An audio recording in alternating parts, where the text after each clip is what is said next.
Pull up with a lemon. Not cause she ain't living.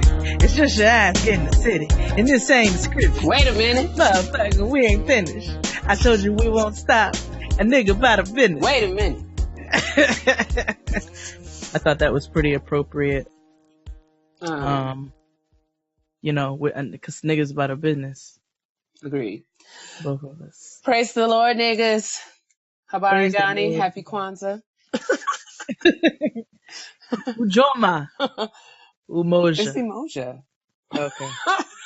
That's what I said. All right, eventually. That's what you say, eventually. That's what I said, yeah. Welcome back, ladies and germs, to another episode of Getting Grown with Jade and Kia, where we discuss all things adulting. The triumphs, the tragedies, the tests, the trials, and the tuition. Indeed. The tuition that we have to pay, the taxes, all of the things that come with being an adult. Not an adult, but an adult. Because when you reach the tracks. Indeed. I'm so glad that you brought that up. I think that that'll be funny when we read our shout out to my sis today. Absolutely. Sure indeed. But what's cracking? What's going on in your world, sis? How does it go? How goes it? You know, 2018 is starting off with a work bang. A work bang. This is the third job I'm doing for the day, recording, because it's lots of caterings, lots of work. So it's good. I'm not going to complain about it because it's what I need. Indeed. And I have 2 more jobs to do after we record, because what is sleep? Same. What is sleep, really? What is that? It's not necessary. It's a luxury Yes. It's a total luxury. But yes. That's awesome. I'm glad the year is starting off well. I think we're setting the tone for how it's going to be in 2018. And I'm just trying to get my ducks in a row. You know what I'm saying? I don't want to miss the wave. I gotta be in line. So, Amen. I'm trying to be out here, doing this good work, and, we're just going to get it done. So same. Yeah, man. I mean, life is lifing. We're about 7, 8 days, 9 days, I guess, when this goes up into the new year. And my mama's calling me. It's okay though. Hey girl. She doesn't know. I'm busy, sis. I'll call you later. You go hit her with a "can I call you back?" She's doing so much. I was like, what is that beeping I'm hearing? That's my mom calling. But I thought it was me. Well, this is what you get when you sign up to listen to Getting Grown with Jade and Kia. All of our, this is real life happening. It's happening right now. It is. So yeah, man, let's just jump right into it because, we got stuff to do. So I think the taking out the trash will be pretty simple. Because, if you're ready, it's just about, I'm ready. About 4 or 5 things, simple 1-line kind of synopsis. So, evidently all the people showed up to the, Golden Globes in their finest funeral black yes, time was up and, everyone looked amazing. I think that I love my blackness and I love blackness. I love black clothes. Same. So, I enjoyed seeing all of the black dresses, and black suits and, all the things. It was just so good. Black is so chic. It looks good on just about everybody. And just about, you know what I'm saying? I'm trying to be inclusive, but still realistic because, some of us don't have the range, but we're out here doing the best that we can. So yeah, all the people, came in there good black and time was up and Oprah slayed the Golden Globes. She preached her initial sermon. She did. And my soul was saved. She did. Same. I get it. However, oh Lord, here we go. Stop with Oprah 2020. That lady don't want to be president. That's what I was going to say. Oprah slayed the Golden Globes. As such, the nation wants her to run for the presidency of the United States. I have some feelings about that. I think that, it's clear. Maybe it's a result of our current administration and just how our government systems have just played out over the last few years. I think we've all gotten to it. We're just tired and we just like anybody for president. While I do feel like Oprah is super qualified to do many things, as she's proven by how successful she's been, everybody who can, has good sense and who can string a sentence together should not be the president of the United States.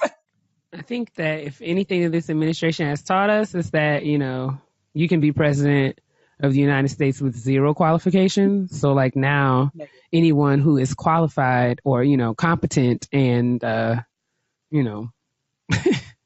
can do things like get to work on time. We're just like, oh man. I think Noah could be president this 2020. Honestly. I mean, we gotta yeah. I don't think that we as a nation, Oprah doesn't deserve. No.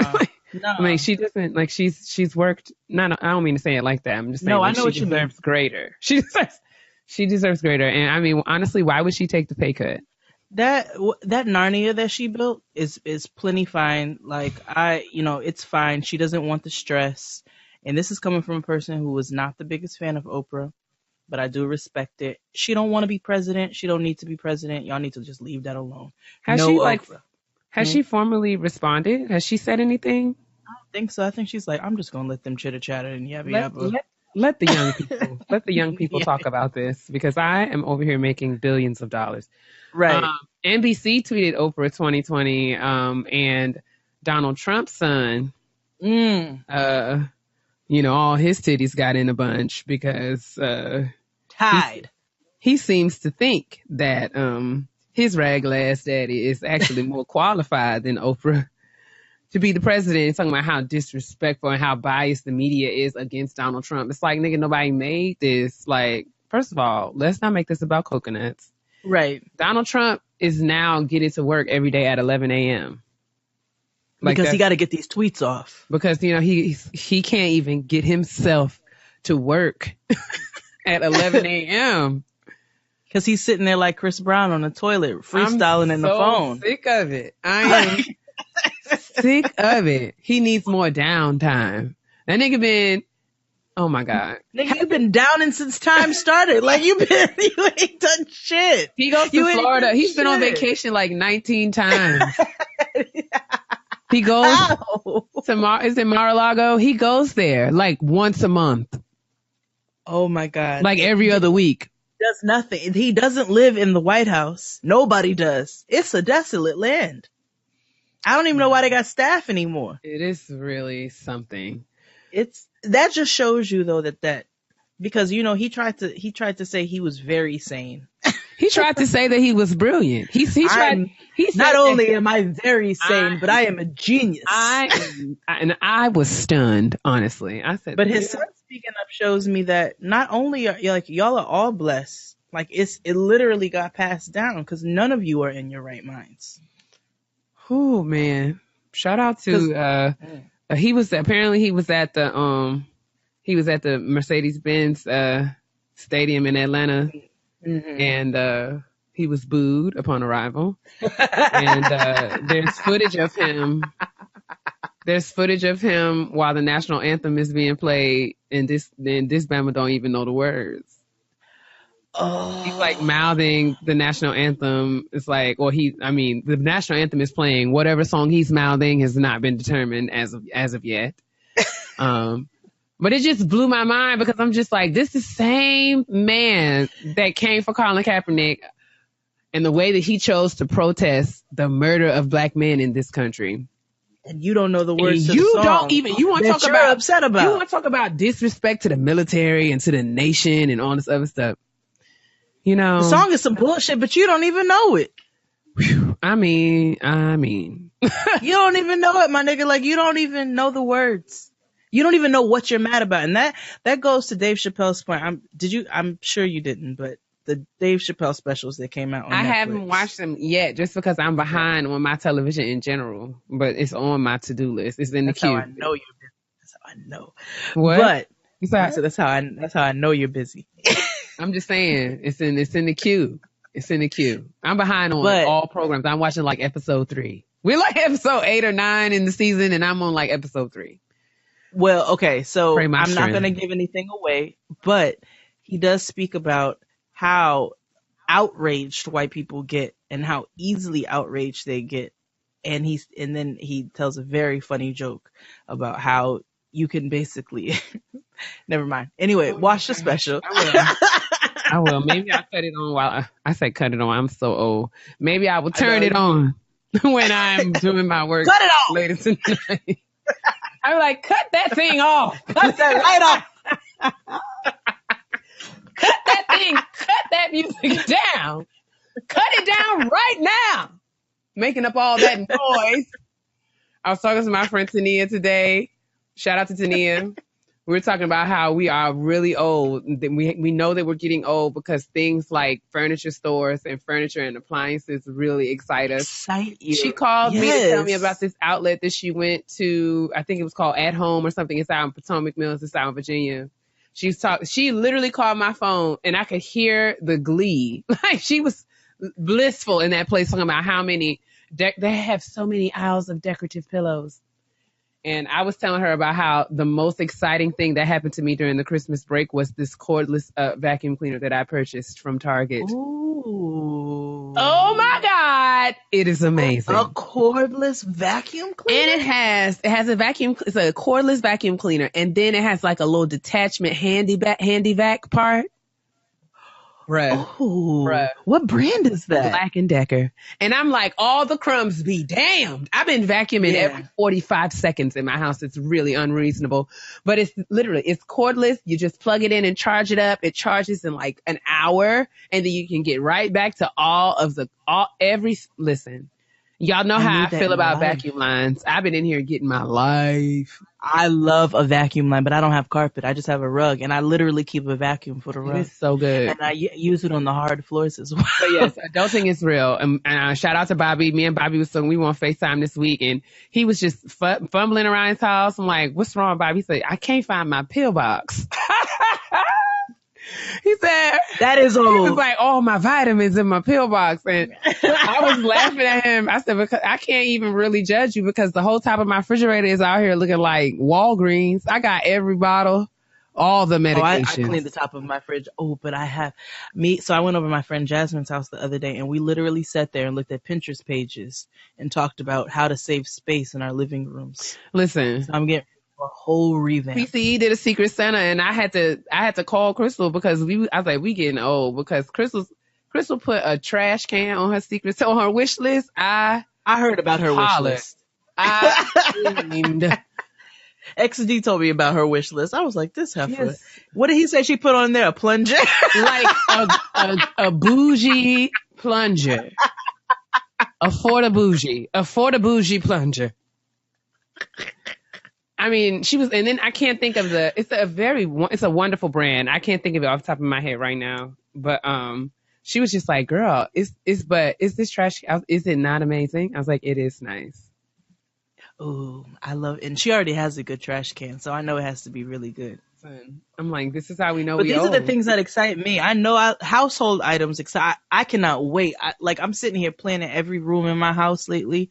And I am just beyond excited to get started. Me and my mother watched Fixer Upper and Property Brothers with like paper and pen. Property Brothers. I love watching those two greyhounds. They are the best. They look like two Doberman pinchers. They look like dogs in the face, but it's okay. They're nice. They're nice men. They are nice. They're not ugly. And it's They're not ugly dogs, but they have like an animal-esque quality to them. Some people like a long hound face. I used to fool with a guy, and my friend Leslie used to be like, that nigga look like a reptile. And yes. And I was so angry with her because the next time I looked at him, I was like, this nigga do got a lot of reptilian qualities. Yeah, like Carly Red. She looks like a python. Look at her straight on. Leave me alone. Straight on. She looks like or that snake from the Jungle Book. But anyway, okay. Yeah. Let's get into shout out to my sis. Let's do that right away. My sis is popping right now, like. Hola, hermana. That always takes me. That shout out to my sis always. That shout out to my sister Spanish always just takes me right on. ¿Qué pasa, hermana? Oh my God. Dora the Explorer, child, you win me. Mi hermana is popping. So Good night. our shout out to my sis this week is actually a little different. Yeah, and I think it's just I'm so sorry I coughed. It's not my I'm sorry. But yeah, this one just resonated with me. I thought that it was really represented the spirit of our program. So I wanted to share it with you because I believe that our listeners will agree. So do you want to read it or you want me to do it? You go ahead, sis. All right. Shout out to my sis. It's an email that we got from one of our beautiful supporters and listeners. She writes, ladies, first of all, I want to say how much I appreciate your show. Words cannot express how much life I get every single week from listening to your words of encouragement and abundant advice that navigates me to become a legit grown-ass woman. Hey. My shout out to my sis goes out to my girl. Let's call her Sheila because I don't know her name. At the bus stop of Crenshaw and is it Rosecrans? I think so. Rosecrans? I'm sorry. The citizens of Los Angeles, please forgive me. In LA. And yes, that is indeed the hood. The reason why I'm shouting out this is for a very simple yet prominent reason, because throughout our interaction, she became the Marlo to my Nene. This Nubian goddess tapped me on my shoulder at the bus stop on my way to work and told me to cover my tracks because they were visible in the back of my head. Yes. And then she proceeded to assist me in covering up the tracks. Yes. This woman saved me a whole ass day of questions and those dreaded curiosity conversations about black hair from all of my Caucasian and non-black coworkers and counterparts who do not wear weaves. I work in Santa Monica, and yes, I am the only chocolate thing up in there. If you are wondering, yes, this weave is beyond tired and has many miles has as many miles as the Underground Railroad, but I'm saving to buy a house with my husband. And I'm making do with what I got. Sheila didn't have to do what she did, but I am eternally grateful that she did not let me walk around looking any type of way. The world needs more Sheilas and more Marlos. God bless and much love. Sincerely, Joe Smith. Joe, girl, you bless me. Because, I mean, there's nothing better than a sincere thank you. Yeah. I share in your gratitude toward this good Samaritan, this very kind stranger who lets you know, Samaritan. You know what I'm saying? Yes. Who lets you know that, you know, your work was undone in the back. You know what I'm saying? That's what it's all about. Teamwork makes the dream work. And it really does. And since you clearly didn't see it. Yeah. I mean, because who has eyes in the back of their head? It takes a village, you know, sometimes. I never know what my head looks like in the back. Never, ever. And, I mean, you know, I also in the spirit, I tweeted this link. I don't know if you guys saw it, but Oprah also was a Marlo to Gail's Nene.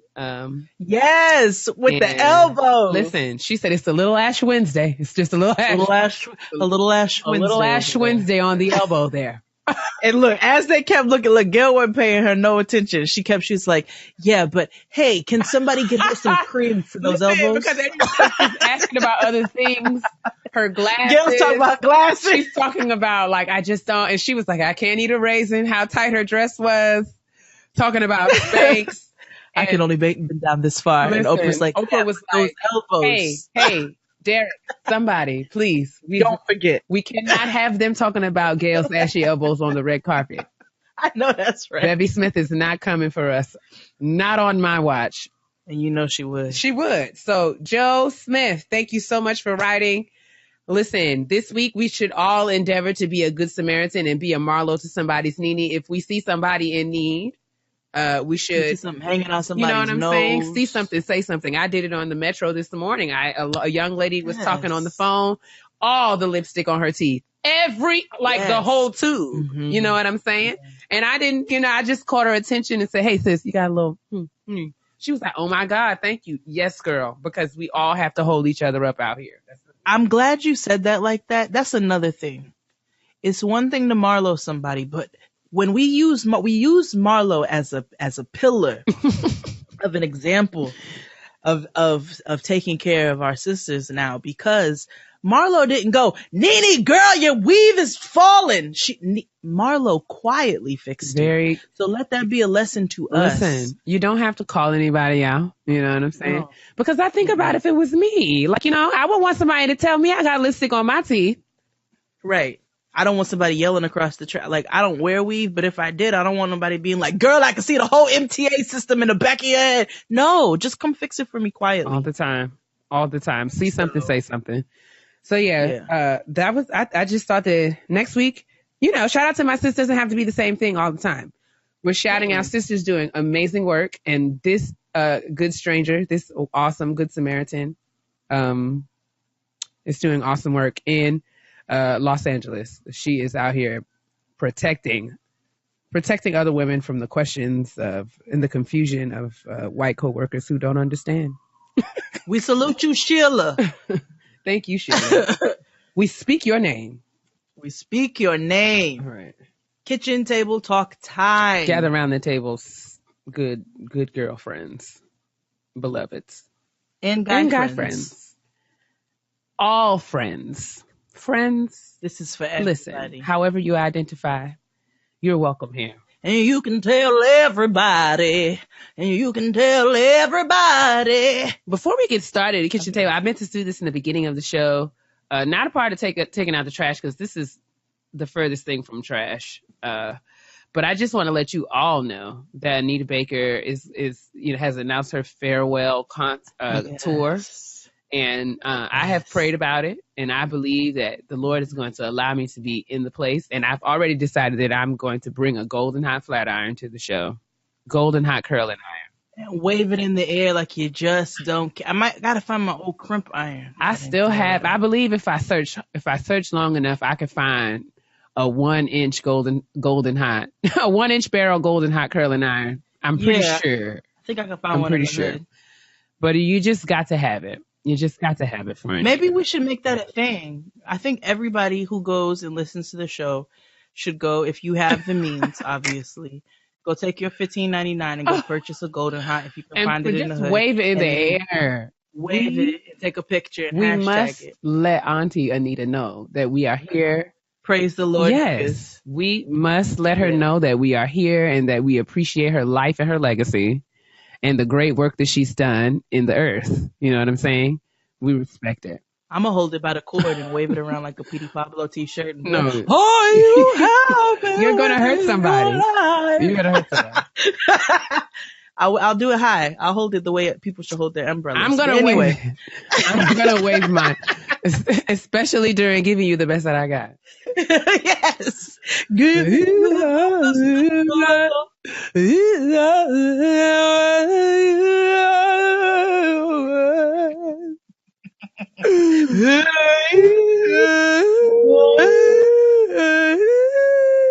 We love you, Anita. We do so much. And I'm going to weep openly. All in good fun. Oh my God. I might get me a foam finger. Like, I'm going out. I might get me a foam flat iron. I'm just gonna stand squarely in my auntie status. I'm wearing a fanny pack. It's going down. Yes. Some push socks. I'm gonna get me a Marcel iron, and you know the way that clickety the old hair just clickety. Oh, you gonna put it on your belt? They like spin it around real quick. Gotta spin it around. You got to have. I'm gonna have a pack of cigarettes. I'm not gonna light or smoke any of them, but I just feel like I need to carry them with me. Yes. It's just so much. We should go together. We just got to see when these dates come out, but I'm down. 4 flats. Let's do it. We should. We have to bring Dustin, because me and Dustin have already talked about how we are going to be sliding across the floor.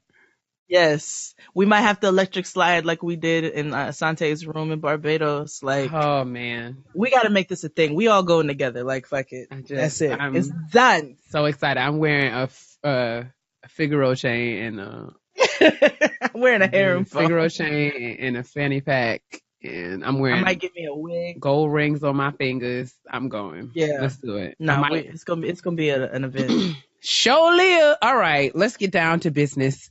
The kitchen table today. Are you snacking on anything? That's the first order of business. I'm actually starving. No, I'm actually really hungry. Sorry about this coffee. Listen, sis, it's the season. 'Tis the And season. listen, it is wintering all outside right now as we speak. Oh, it's disgusting. New York it's gotten past that beautiful point, and it's just gross. It just now. looks like mold. Like I was walking today down the street and how like everybody's car is all salt encrusted. The sidewalks are salt encrusted. It just looks like your bread is going bad, and that mold is just that ugly white mold is just terrible. Oh no, ours is black. It's black mold actually and we got those phantom puddles. So you be thinking it's just like some dirt and it'd be a whole puddle of slush. Awful. It's like a shit slushy. But anyway, no, so I'm not snacking. I have turkey burgers that I might eat afterwards. Sounds good. I made yesterday some turkey burgers and fries. What about you? Right now I'm drinking some water. I might make myself a smoothie for after we finish recording. I've been enjoying my smoothies here lately. Man. It's a good time. It's a good time. Today at the kitchen table talk. We're gonna at the kitchen table. We are going to talk. Come on. Advice overload.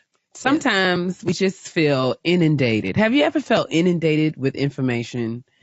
From people who they're well intentioned, but sometimes the advice is just, it gets to be a bit much. I think as we navigate adulting, we're often faced with super tough decisions, right? So naturally getting advice and insight and wisdom and counsel, it seems like a necessary and responsible step to take. But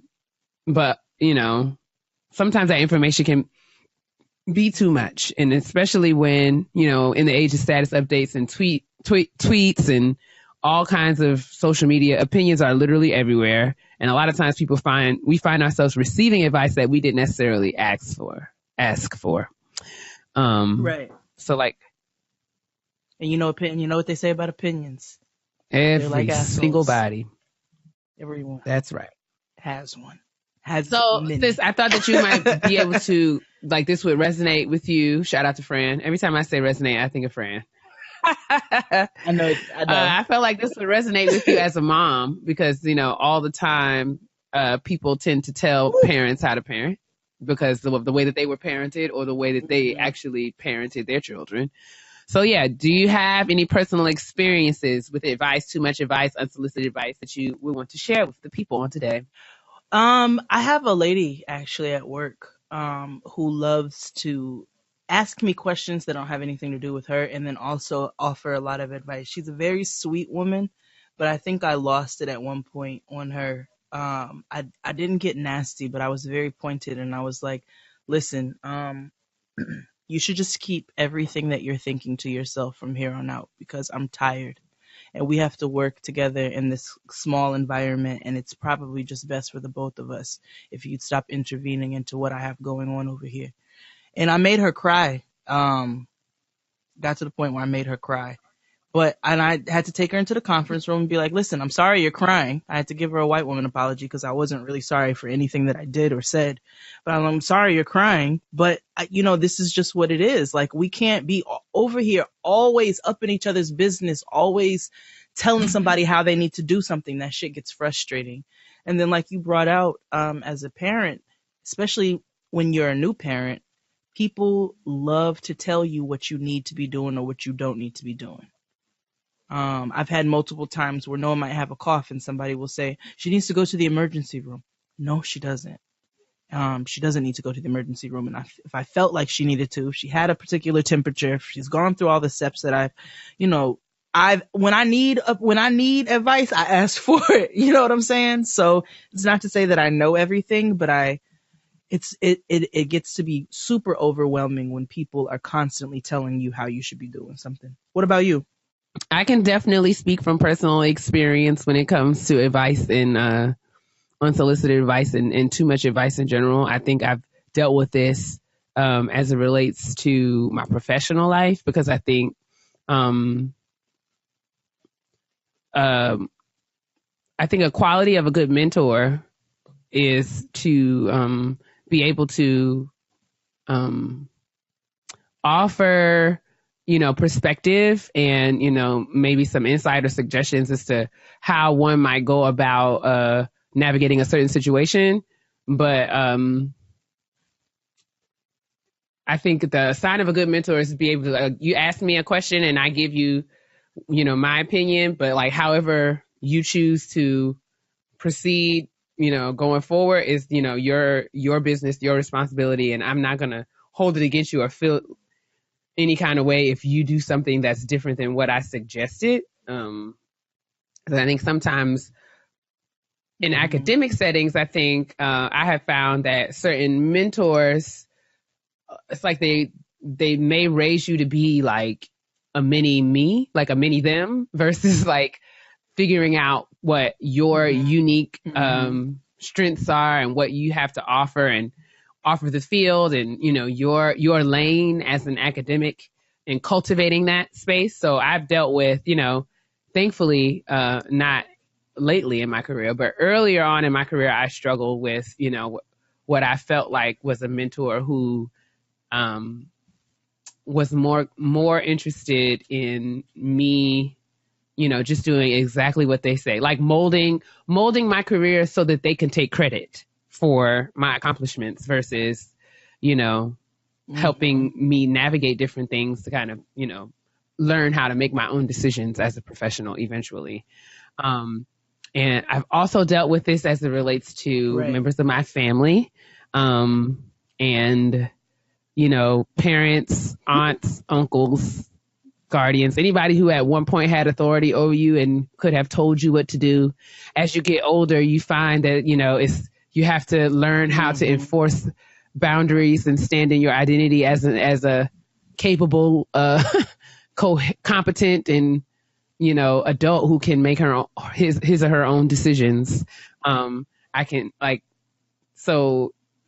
good example of this is, y'all know that I lost my car in August and I was inundated with all kinds of phone calls from concerned family members and friends who was like, what you going to do now? And, if I said I didn't know, and sometimes if I didn't say I didn't know, it was like, well, this is what you should do. And then they would talk about all the things that they learned when they have had, this similar situations and, what kind of car I should get and, whether or not I should own or lease, whether it should be new or used. Everybody had a strategy. This is how much you should put down. This is the kind of interest rate you want. And while the information was useful, it got to be a burden. It was like I felt like I was so confused because every time someone said something to me, they were almost saying like polarizing, like opposite things, like polar opposite things. And then, cause so all that to say, I have definitely experienced, feeling overwhelmed, by the advice that I've received. And, as such, I felt confused, and stuck and, not really knowing what to do. And it almost made me, as it relates to this, I should say, it made me kind of question my own capacity to make my own decision. Because it's like, dang, I really don't know. I didn't know all of these things. So, so it played all kinds of mind games on me. So I think that's why I wanted to talk about this, because I have learned some very valuable lessons as it relates to, what happens or what works best for me when I feel overwhelmed by the advice that I received. And I thought that it would be, it's necessary conversation for us to have as we navigate adulting, because there will be times where we have to kind of stand on our own too. And regardless of what everyone else's opinion is, we have to be able to take all the information that we receive, process it, and literally think through the best course of action to take for us. And it's scary because it's like, if you say, if you do exactly what your mama said do, if it goes wrong, then you can say, well, my mama told me to do that. But it's that's what makes it scary. Right. It's like, well, dang, I've never had to, do all this before, but It's like, girl, it's time for you to, you can be a big girl and go to the car dealer and tell the people what you can and cannot do. Like you can do that. Right. So, yeah. And so like we both brought out, there are different aspects where we have Right. both received entirely too much advice, too many opinions. I know personally, when it comes to anything that I might have experience with cooking, or if a friend tells me that they're having a baby for the first time, all I ever say is, you let me know if there's anything you need. If you have any questions, I'm here for you. Same thing with Kia. Kia can attest. When she's going through it, I'll listen to her and I'll just let her know, like, I love you, sis. I'm here to support you. Let me know if there's any way in which I can help.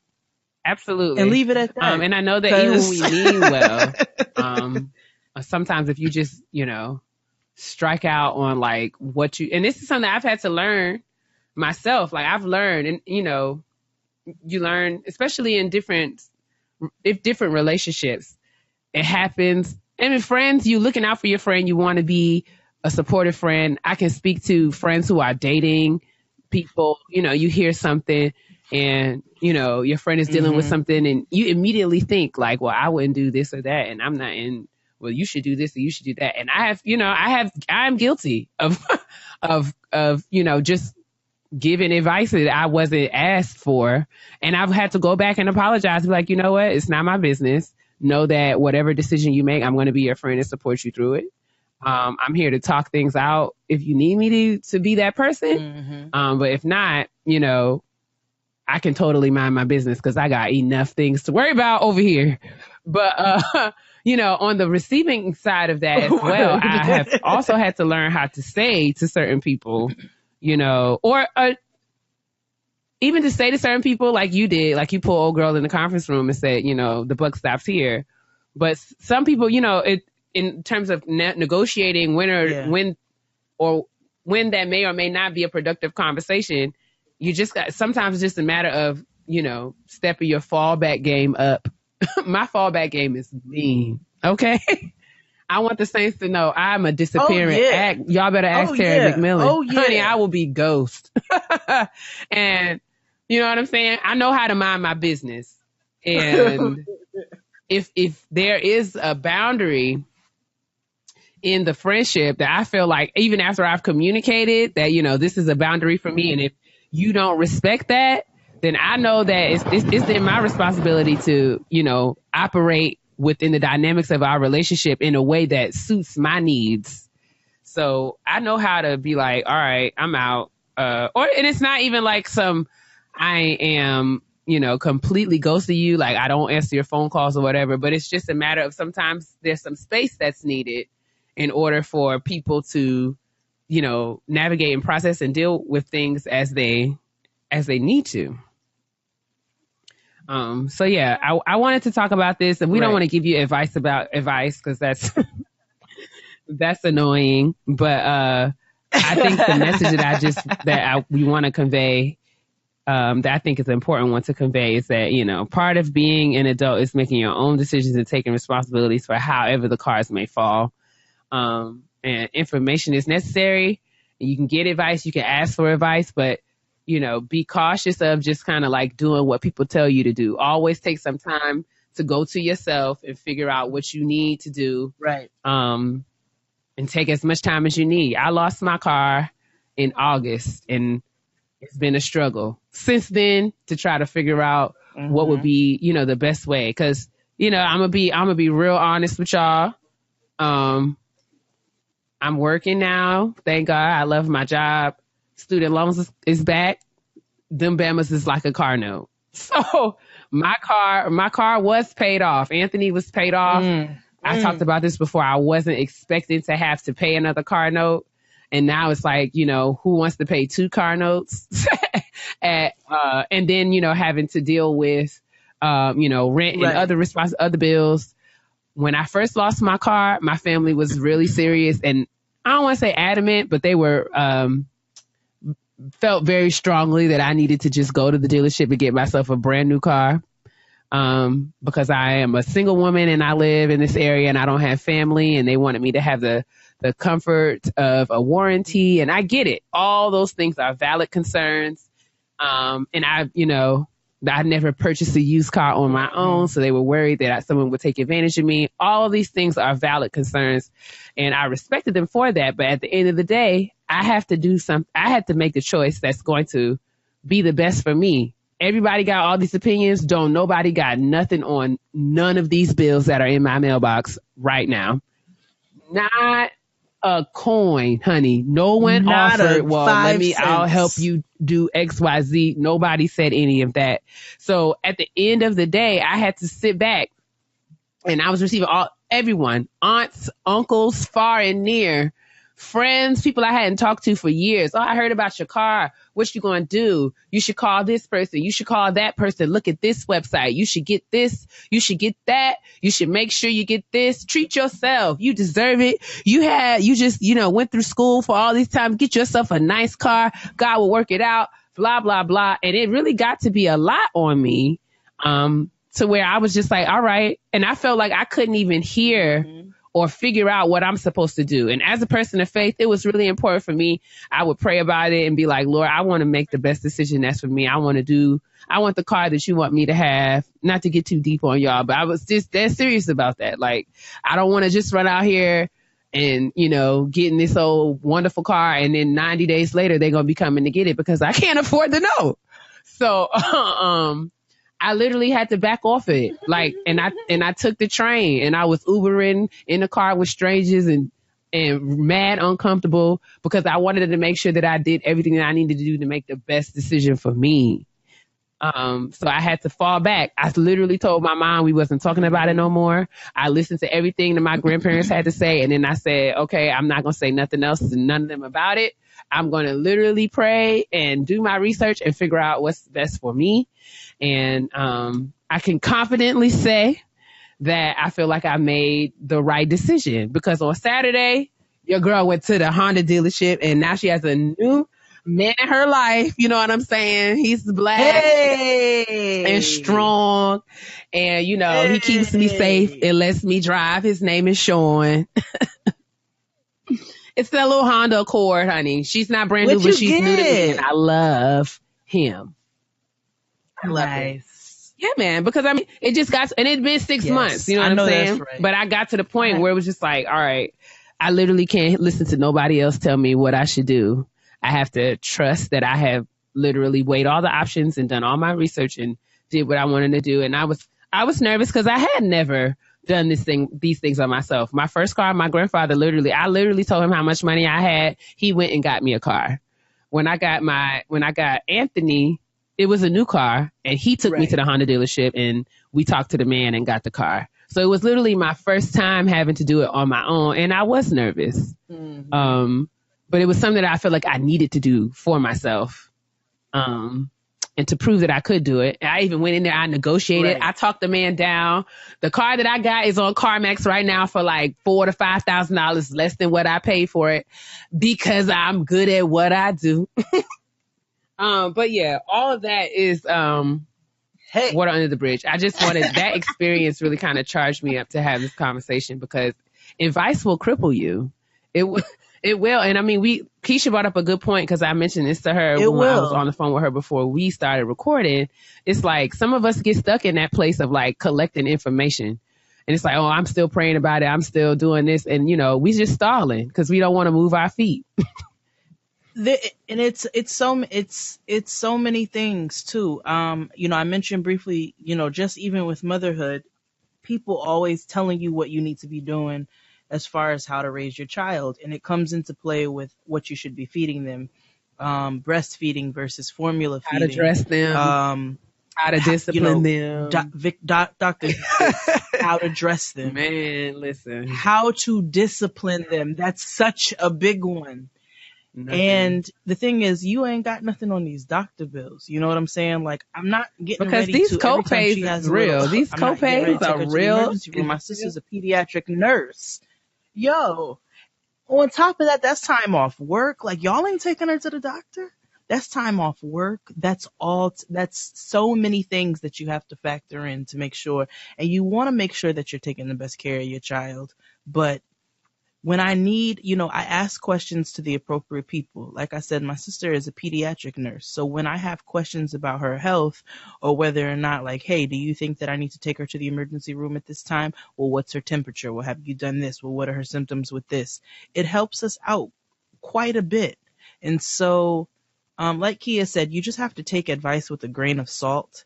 You have to offer advice with a grain of salt. Don't offer advice unsolicited. Always wait for somebody to ask you. We have to be conscious because as frustrated as we get when things are too much and we're overloaded, we have to be conscious that we are not exhibiting the same behavior that's frustrating us. And a lot of people have a problem with that because it always comes from a good place. So I think that this conversation was super necessary because, like you said, we don't know everything. So it's okay to ask questions, and it's okay to ask questions to the appropriate people, but do your own research, do your own, look through, follow up, do your own thorough research as to what you're questioning, and then ask the people who you feel are appropriate. And it's okay for you to stop other people and let them know, like, hey, I appreciate the motive, but it's a bit much for me right now because I'm getting it from all ends. I know we had a couple of tweets earlier actually from different ones, and that's been brought up about people offering advice or asking too many questions about when they're going to have children and offering advice about how they're getting too old or it's like to speak on people's uteruses. Like when it comes to all of those very personal things, we need to mind our own business unless somebody comes and asks us. I mean, it's real. And, this applies to many areas, decision making. You don't have to make decisions at all junctures of your life. You never, this is really what adulting is all about. You have to decide which college is best for you. You got to decide which apartment, which city you're going to live in, which job you're going to take. And all of this stuff, it builds your confidence in yourself and your own decision making. And you really should just jump out there and do it as soon as you can. Some of the best advice I've ever received is that, the sign of being a responsible adult is someone who is able to be critical of information and not just consume it and think that everything that you receive is like a prescription for what you should do. But, being conscious and aware of how you make decisions and then being responsible for the consequences of those decisions that you make. Because there will be some decisions that you make that result in failure. But the lesson that you learn is a valuable one still. So, yeah. Right. I don't know. I think that we just wanted to talk about it because, I mean, like we said, you're going to have to deal with this. We all going to have to deal with it. I know this is not the first thing. People ask me all the time, why are you single? When you going to have kids? You should do this. I know how old I am. I am very much conscious of the health of my uterus and my capacity to procreate. I know I am well aware of, people ask, all kinds of things, but it's come like I'm just trying to be better and more confident in doing things that work for me. Right. Even down. Yeah. No. It's just got to happen. People keep asking, well, Noah's about to be 5. So like, are you all trying to get started on the second one or what's going on?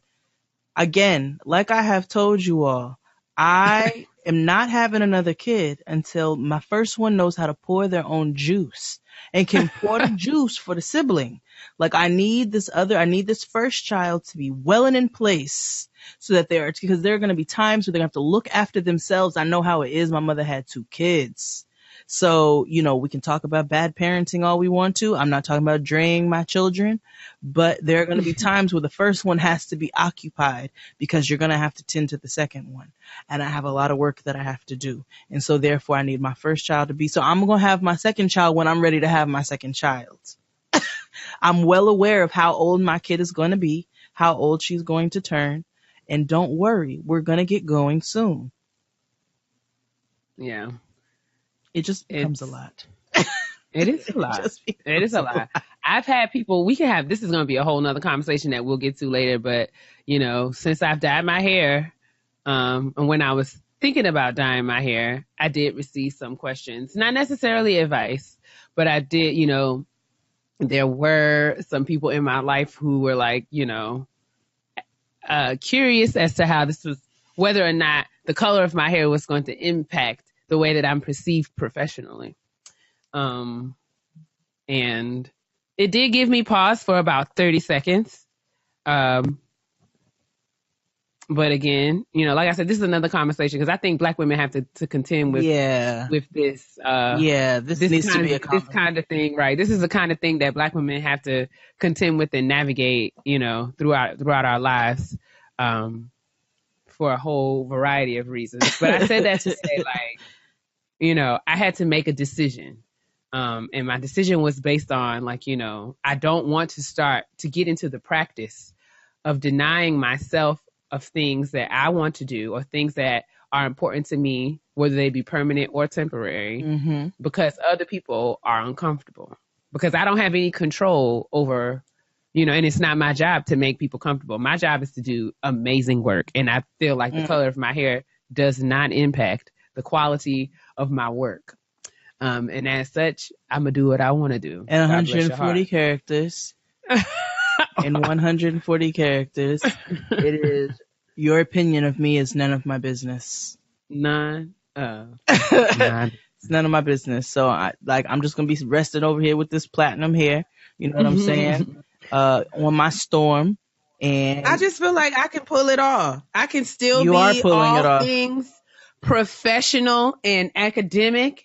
I don't feel like it changes anything. It doesn't seep into your brain. It's not affecting the type of work that you're producing, how you speak, none of that. So outside of that, I think you guys can just mind your business, honestly. And I don't even really think it's hood. It's not hood. It's fashion forward. It's chic. I'm giving the girls Tabitha coffee, honey. Get in. Yes. But I love Tabitha. You gotta wear all black and have that platinum hair forever. That's what I want to do. That's what I would like to do. That's how I see myself. I'm the Tabitha coffee of academia.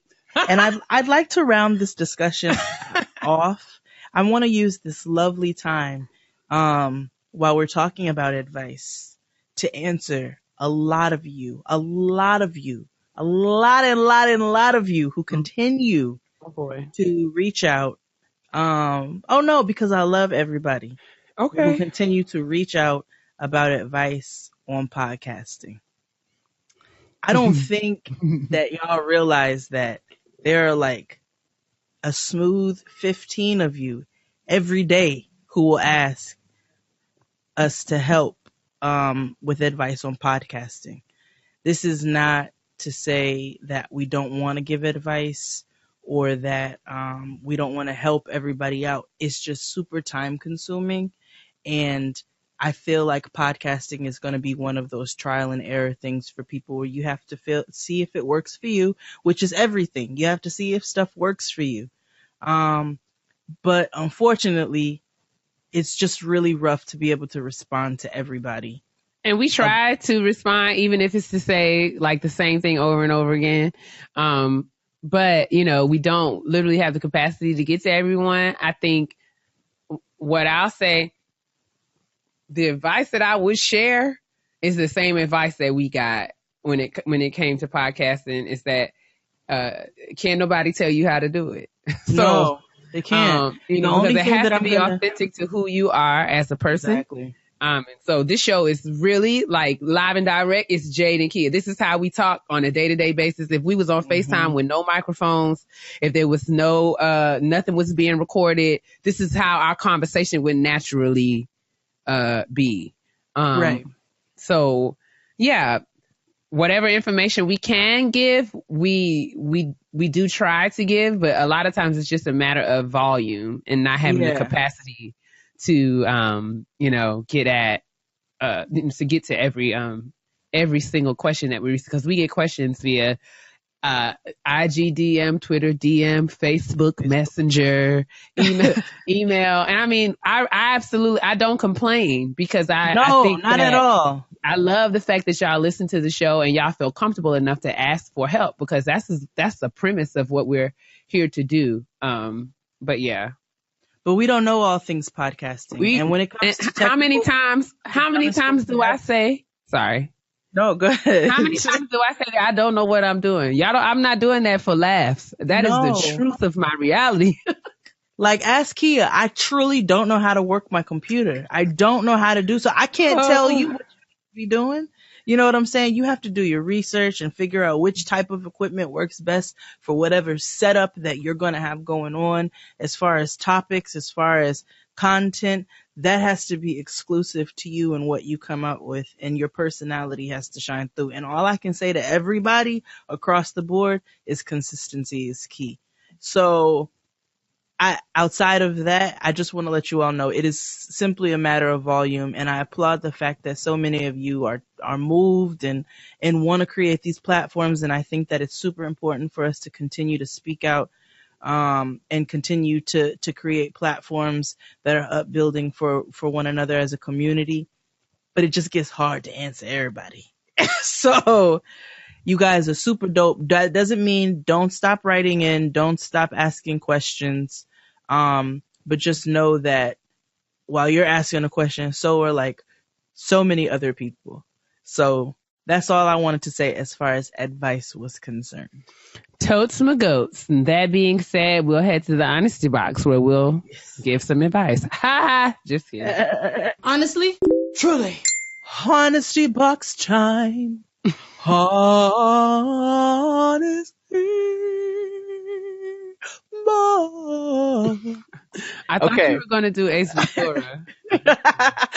All right. I learned that. I used to do that. I used to do that in high school and get in, like, I used to just race. I was really a terror. Like, I literally learned it just so that I could do it. And in high school, we were, it was like atrium, like the design was an atrium. So it was literally like these cubes. It would be glass and all windows, like all the walls would be windows, and it would like be an atrium. So it was such an echo. The acoustics were marvelous. And I would literally find a place where I would be good and loud and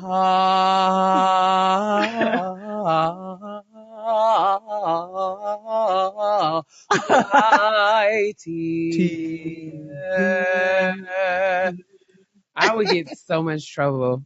My administrators would be like, funniest, so most problematic movie. Yeah. And me and my friend Serena did The Little Mermaid. Which one? Keep singing. Yes, we would totally do it. She would be at the top of the stairs like, keep singing.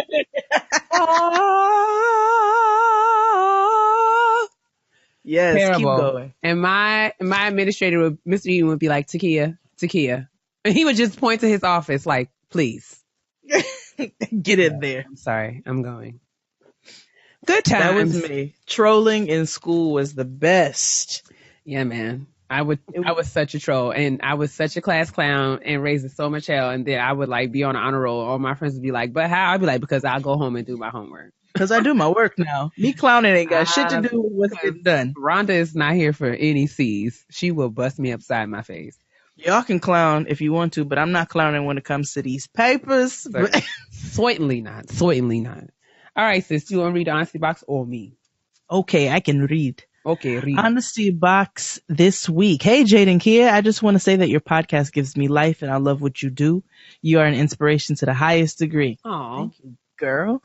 So precious. Let me spin you at a tale and get right to it. Let me spin you a tale and get right to it. All right. I'm a 24-year-old fifth grade teacher that still lives at home with my parents. Okay. I'm stacking my coins so that I can move out one day. There are serious pros, but even more cons. Specifically, my parents, mostly my mom, feel like I'm trying to isolate myself from them when I'm not in the same room as them. I have told them on multiple occasions that it's not personal. I see you every day, but I really want me time. What did I do that for? Now it's a whole bunch of passive-aggressive comments every time I come home, like, are you going to bless us with your presence tonight? Or when I do join them, it's been 84 years. Glad you could make it. I respect my parents, so I never sass them, but in the theater of my mind, I'm like, I am a whole grown woman. Come on. I don't need your side comments or your shade. Let me go to my room and leave me alone. I haven't reached my savings goal yet, but I can't take much more of my parents' pettiness. Should I just pack up and leave now, or should I grin and bear all the comments from my parents? Sincerely, distressed homebody. Oh. All right, DH. I I don't feel like your parents are going to stop being petty, whether you leave or you don't. So No. when I say that, I mean, like, even if you were to move out, when you do go over there, they still going to be petty. So Right. they're still going to have their little comments and things like that. I think a lot of times it's learning when to pick your battles and like, and investing your energy where you want to. You don't have to me, you don't have to justify, or your parents don't have to sign off on your decision to have me time. No. And this is why the Lord gave us doors to close. Hallelujah. So it's just a matter of, you know what I'm saying? If you need to go in your room, I feel like if you ignore them, they'll eventually stop because they're like, oh, she's not going to respond. She's not going to pay attention, or they won't. But ignore them. I think you win by ignoring them. And it don't have to be disrespectful. It don't have to be like, ugh, I pay my parents dust. But it's like certain conversations you're not willing to have. Right. And if you've had a long day and you just need to go and you need to just take some time for a minute, especially since y'all are up in each other's faces because you live in the same house, they got to be okay with that. So you got to let whatever comments that they make roll off your back. Like, that's real. And if it really, really bothers you, like it really bothers you and it's hard for you to get the capacity to let it roll off your back, then maybe you need to have one conversation and then from there figure out how to let it roll off your back by letting them know, listen, I love y'all, and sometimes I want to kick it and sometimes I just want to go kick it in my room and I just need y'all to just chill out, like chill out on the comments, chill out on the pettiness. My love for you is not lost. It's not that big of a deal. You know what I'm saying? I am a grown woman who lives at home with her parents. Like, think about where you were when you were my age and what you want to be doing and try to show me a little mercy. And if you could have a very pointed conversation like that, or you could totally just ignore it. I mean, I just feel like it's yeah. I would probably say something like, okay, when I cut my hair short, I told y'all my family had like a little bit of a meltdown, right? Mm-hmm. I talked about this at Typing Fast and Taking Care. So this time when I cut it short again, I knew I was going home for Christmas. I did think about, oh God, they're going to feel this way. I'm going to deal with these comments. I literally called and was just like, hey guys, I called my mother and was like, sis, I cut my hair again. I wanted to. I like my hair short. It's what works best for my life right now. I know that you like my hair longer, but I like it short. I don't want this to be a conversation that we have. You know what I'm saying? I don't want me having short hair to ruin Christmas. So I'm letting you know beforehand that it's short. And that's just it. Like, we don't have to talk about it no more. Like, right. I think, and I did so respectively. I didn't curse. I didn't tell my mother. I didn't, it wasn't about me reading her or, it didn't even come to that. I had a very adult conversation. Like, so this is what I wanted to do. I did it. I'm happy with my decision. And it's done. Like, and then when I was like, the hair is, this cut off my head, swept up off the floor and in the trash. It's not coming back. So it's done. So we don't need to talk about it. We don't need to talk about it no more. So you could, like, I don't know. Your parents better than we do. So if that's not a route you can take, if you don't feel like that would be a productive conversation, then totally disregard this. But if you do feel like, it may be as easy as saying, Mom, like I told you before, when I come home, I like to decompress and have my time for myself. This is not about me not wanting to kick it with y'all. It's not about me not loving y'all. I just like to have my space, and it's no love lost. And I know that you like to make your little comments, but you don't have to do it, because I mean, like, I'm not necessary. Like, if you're doing this in effort to get me to stop going in my room when I come home from work, it's not gonna work. So right. And I mean, I'm sorry. No, you can say I'm going to ignore you. I'm going right. If you say it, like, it's not going to change anything. I'm still going to kiss you on your forehead and say good night and go to my room and mind my business. Like, that's it. Love you. We all have had to have, or will have to have conversations with our parents that we don't necessarily want to. I had to recently deal with my parents, as grown and married. They decided that they were going to go to DC. And they're like, hey, we'd love to see our grandchild. Why don't you guys come down to DC for a couple of days since you're off? Well, girl, that takes a whole lot of planning, and this was just really last minute, and I can't do it. And I kept telling them I would try to make it work, and I was trying to finagle schedules and this and that. It costs $80 in tolls back and forth to drive to DC in New York. At least. It costs $16, $17 just to get back in New York from Jersey. You know what I'm saying? So you're spending at least $80 in tolls. You got gas, plus that's time rounding up your family, packing, just preparing. And I finally had to tell them like, yo, I can't do it. I can't And they fade gave me it. some grief about it. I just can't fade it. I can't do it. And my mom was, well, I was going to pay for your tolls. And I'm like, but it's not just about the tolls, Ma. Like, it's everything. Like, it's, and you didn't lead with that. But I got to prepare my family. We have to pack up and prepare the house and do this and that. And it takes time. And that's also this long in the car. And you guys are not right in the heart of DC. You're way out in Virginia. So that's another additional time for us to drive. Like, it's just a whole thing. And I kind of want to just take my time on my break and be happy that I don't have to commute back and forth to work, let alone commute to Virginia. So she was disappointed, but it was what it was, and I stood my ground with it, and I wasn't going to have any more conversations about it after that, and she knew that. So you can say what you have to say and then just not have any more conversations about it, and just try your best to let it roll off your back and ignore it, because they're going to be they're going to be how they are. When Black parents get to a certain age, they just are how they are. And sometimes they're not going to change. Sometimes you're able to, like, Mom, I've been able to shift my mom on a couple of things, but sometimes it's a matter of being like, we're not going to talk about this no more, okay? For the sake of our peace and our love and having some nice communication with one another, we just going to dead this conversation. And she's had to accept that some conversations just going to be deaded. It's true. I mean, yeah. So with regard to moving before you've saved the amount of money that you want to save, I would not do that. Don't do that. I would not do that. I know we talked about advice. You wrote in. Don't do it. I'm just saying, I would not. If I was you, I would not do that. And I can tell you from personal experience, this rent is not something you want to play with.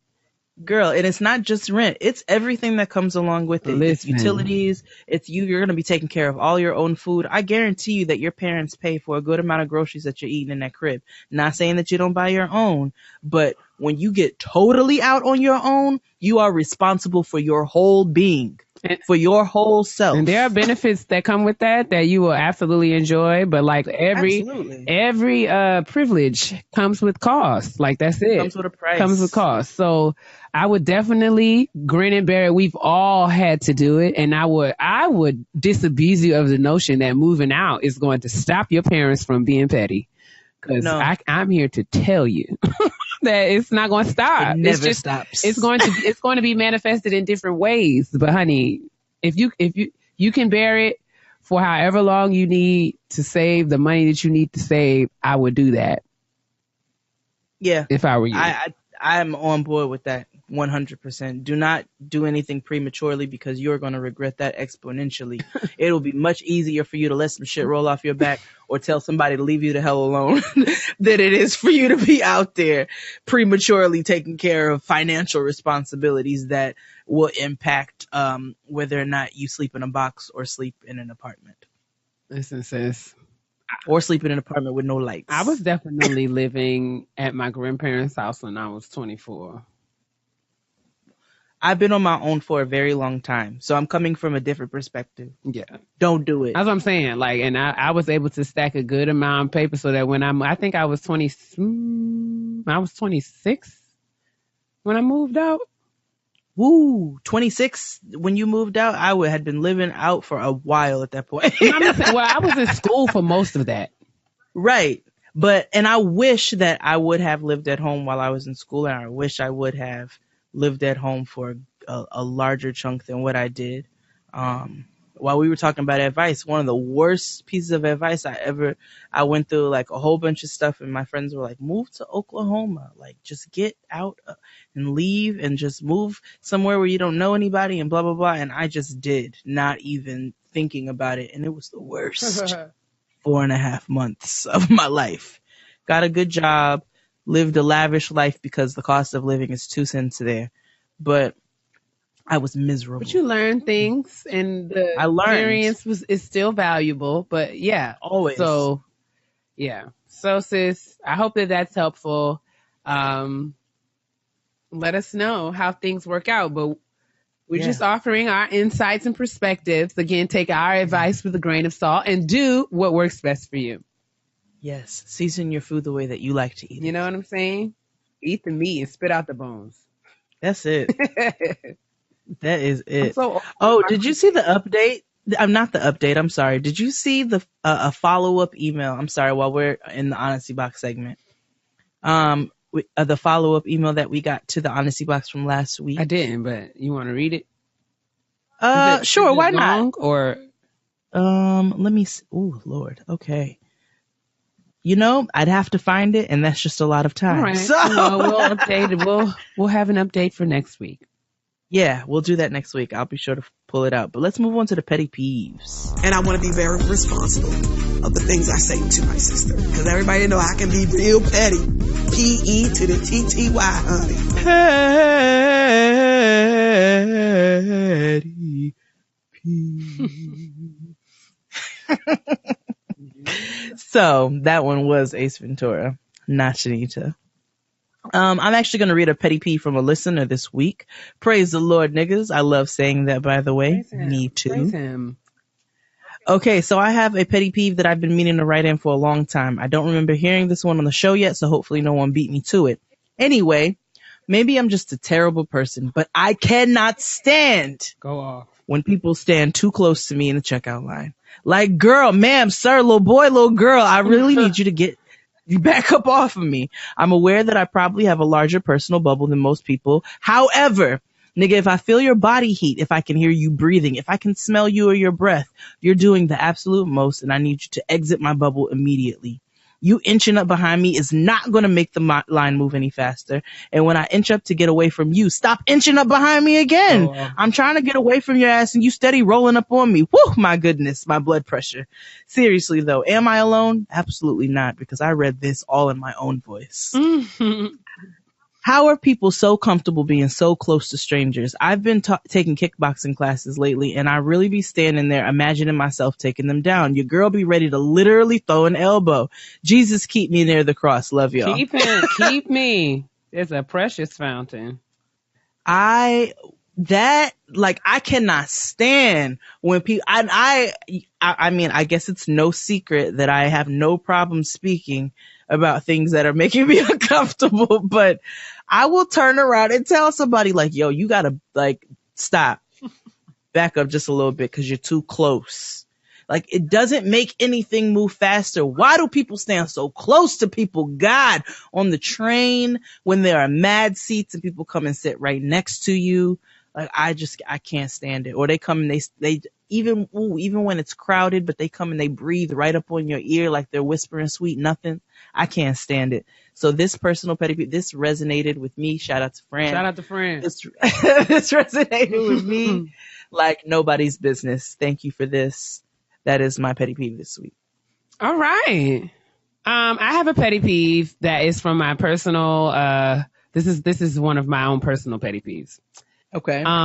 If you are a man who is trying to date me, do not ask me why I am single. If you do that, I'm going to say something offensive that's going to hurt your feelings probably. And then because of niggas like you, like I'm going to turn it around and make it your responsibility. Or like, I'm not like, cause I'm frustrated by that question because I don't know what kind of answer, like what expectation, like what is it? Right. What is if I want to ask the person who asked, like guys who ask that question, what is it that you're looking for a woman to say? Are you flip it back on are them. you waiting for me to out myself? Like, you know, I'm single because I have these issues. Like, what do you want me to say? Why are you single? But why is it like, okay, why do we talk about single like that is some sort of death sentence? Right. Or it's not something like, you know, I'm not single by choice. It's why do we assume, you know, it's because something's wrong. It's because something happened. That's what, no, it annoys me. It annoys me, and it's a quick way for me. I mean, if you want to get blocked by me, that's a quick way. That is the fastest way for you to get blocked by me. Ask me why I'm still single. So, like, I'm saying, yo, like, I'm looking at you, like, I'm trying to figure out how you single. Like, why? I had a man ask me last week why I'm not married. Oh my God. I just need to know why you're not married. What's your problem? You crazy or something? Nigga, walk away from me. It's not legal for me to marry myself yet. Walk away from me. Walk away from me. I can't. And you know what? When niggas ask dumb questions, they get surprised when you like bark at them. I didn't or even. When niggas, yes, they're like stunned because to them it's not a dumb question. But he was totally, when he asked me, he said, "Okay, why are you single?" I was like, "I don't like nobody." He was like, "You don't like me?" I was like, "Well, not now, nigga. No, I don't actually. Actually, you blew it, kablooey. Yeah, like you just by asking me that dumbass question. I didn't ask you why you single. And again, why does it have to be associated? A lot of men are single. Yes, there are men who want to be in relationships, but a lot of men are single because they choose to be. They're not ready to be married yet. They're enjoying their single life. Why is it for a woman, if a woman is single, there's something wrong? How come women can't choose to be single as well? Why can't it be something that we bask in? Don't all me. I'm not like, you know what I'm saying? Like, yes, I'm not opposed. I'm not anti-relationship. Like, cause I like a variety of dicks and I'm not ready to settle on one yet. That's why I'm still single. Just say something outlandish. Listen, of our male listeners, if you are out there and you can offer me some insight and perspective into why that question is constantly asked, I'm curious. I'm literally curious. I would love to know. Why would you ask me that? Because when I say, why would you ask me that, it's immediately like, oh, defensive, like blah, blah, blah. Mm-hmm. I'm here. I can't. No, I'm good on that. I'm completely good on that. And no, I don't get asked that question, obviously, but I'm super annoyed by it. So that's my petty peeve. I'm saying to people, y'all got to stop. Yeah. Don't ask that question. If there's any men who listen to this, don't ask that question. Don't ask me that question specifically, please. Right. Please. Well, don't ask anybody that question. Like, take it out of your vocabulary. All of that. Like, take the whole throw the whole question away. Throw the whole question away. And stop equaling being single with something negative. Yeah, I mean, I'm working. Like, I'm busy. I'm booked. I'm out here. I'm busy and booked. I got things that I'm working on, and dating is cool. I'm not anti-dating, but I'm not out, in terms of priority, in terms of, I go on dates. I do things. I do all kinds of fun things, but I'm not sitting here waiting for a relationship. I got a life to live, my dude. Word. And I'm out here, and my phone is not dry. God bless you. It's not. I know you're looking at me like, bless your heart. It's not. I'm good. No. It's mad unsolicited dick in these DMs. This dick I ain't even asked for. Oh my God. You're out. How about that? Don't send me no dick pictures. No, I'm not saying send dick pictures either, because that's another thing you need to take off here. Throw the whole dick away. The whole dick away. In the garbage, like how my daddy say. My dad don't say garbage. He says garbage. Throw it in the garbage. Garbage. That is garbage. Every time you think about sending a dick picture, a puppy dies. Remember that. Can't you just hear Sarah McLachlan singing in the background? In the arms of the angel. Every time you whip that thing out and you get ready to send this to somebody, Sarah McLachlan is singing. So put it away. Put that thing up. Like how put it up. Cut it off. Put it up. Put that up. Cut it out. Put that up. Please. Don't nobody put that up. Put that up. Put it away. Oh, that's enough. That's the end, ladies and gentlemen. That's the end. Yes. So much on today. Thank you all for listening. What were you going to say? Yes. So make sure you're sending your honesty box questions, your petty peeves, and your kitchen table talk suggestions to gettinggrownpodcast@gmail.com. And continue to drink your water. Mind your business. Stay moisturized because your black will absolutely crack if it's dry. And put your dick away. Son, did you know somebody got a T-shirt? Did you see it? We was tagged on Instagram. No, I didn't got like see it. a mind your business moisturizer. Oh, yes, I did. Thieving ass thieves. That's all right, though. You heard it here first. It's fine. If somebody comes out with a Praise the Lord nigga shirt, though, I'm fighting. Listen, shoulders. I'm fighting. But it's fine. What? Physically. It's fine. Anyway, have a blessed week. We are ridiculous.